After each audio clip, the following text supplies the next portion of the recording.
ఓం నమ శివాయ. అందరికీ నమస్కారం అండి. ఆగస్టు 13 నుండి శ్రావణ మాసం ప్రారంభమైంది. ఈ శ్రావణ మాసం లక్ష్మీదేవికి ఎంతో ఇష్టమైన మాసం. అయితే ఈ మాసంలో కొన్ని కూరగాయలను తినకూడదు అని చెప్తున్నారు.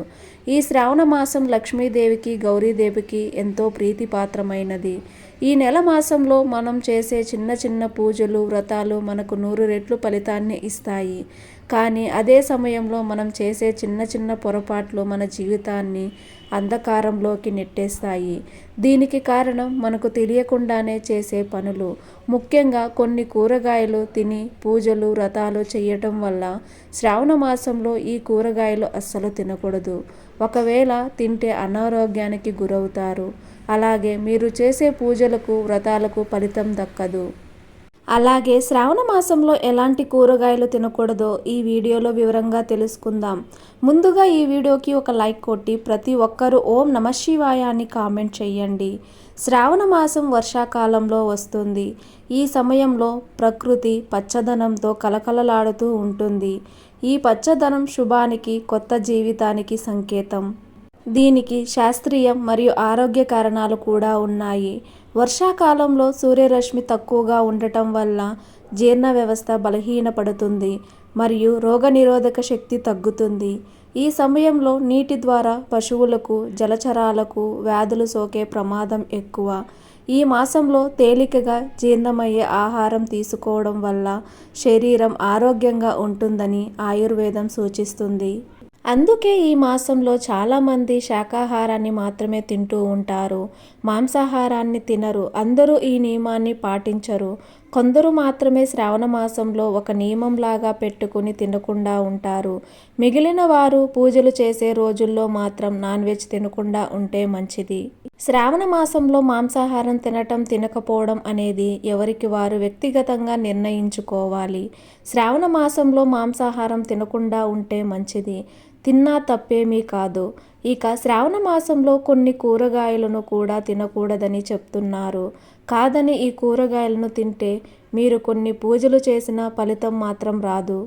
మరి ఏ కూరగాయలను తినకూడదంటే శ్రావణ మాసం మొత్తం ఆకుకూరలను, క్యాబేజీని, కాలీఫ్లవర్ను తినకూడదు. ఎందుకంటే శ్రావణ మాసంలో ఈ కూరలు దూషితం అవుతాయి. వీటిల్లోకి పురుగులు వచ్చి చేరుతాయి. మనం ఎంత శుభ్రం చేసినా మన కంటికి కనబడని పురుగులు వీటిలో దాగి ఉంటాయి. ఇటువంటి కూరలను తిని ఎటువంటి పూజలు చేసినా వ్రతాలు చేసినా ఎటువంటి ఫలితాలు రావు. కనుక శ్రావణ మాసంలో ఆకుకూరలను అంటే తోటకూర, గోంగూర, పాలకూర, చుక్కకూర, మెంతికూర, అలాగే క్యాబేజీ, కాలీఫ్లవర్ ఈ కూరలను ఏమీ తినకూడదు.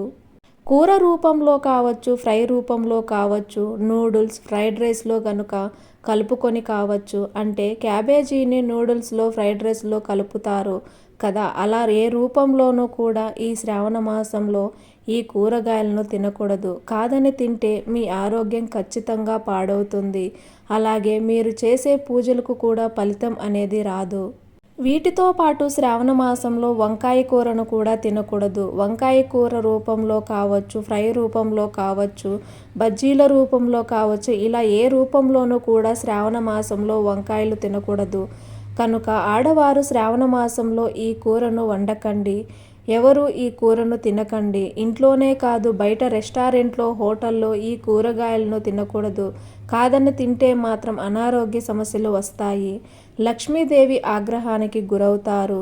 చేతిలోని ధనమంతా కూడా పోతుంది. అప్పుల పాలైపోతారు. పైగా మీరు ఎన్ని పూజలు చేసినా ఫలితం అనేది రాదు. అంతేకాదు ఈ కూరలను తింటే మరు జన్మలో గాడిదలా పుడతారని శాస్త్రాలు చెప్తున్నాయి. కాబట్టి ఈ శ్రావణ మాసంలో అందరూ ఈ కూరలు తినకుండా జాగ్రత్తగా ఉండండి.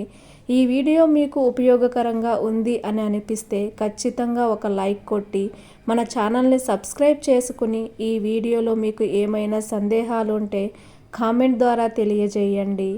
ఓం నమ శివాయ.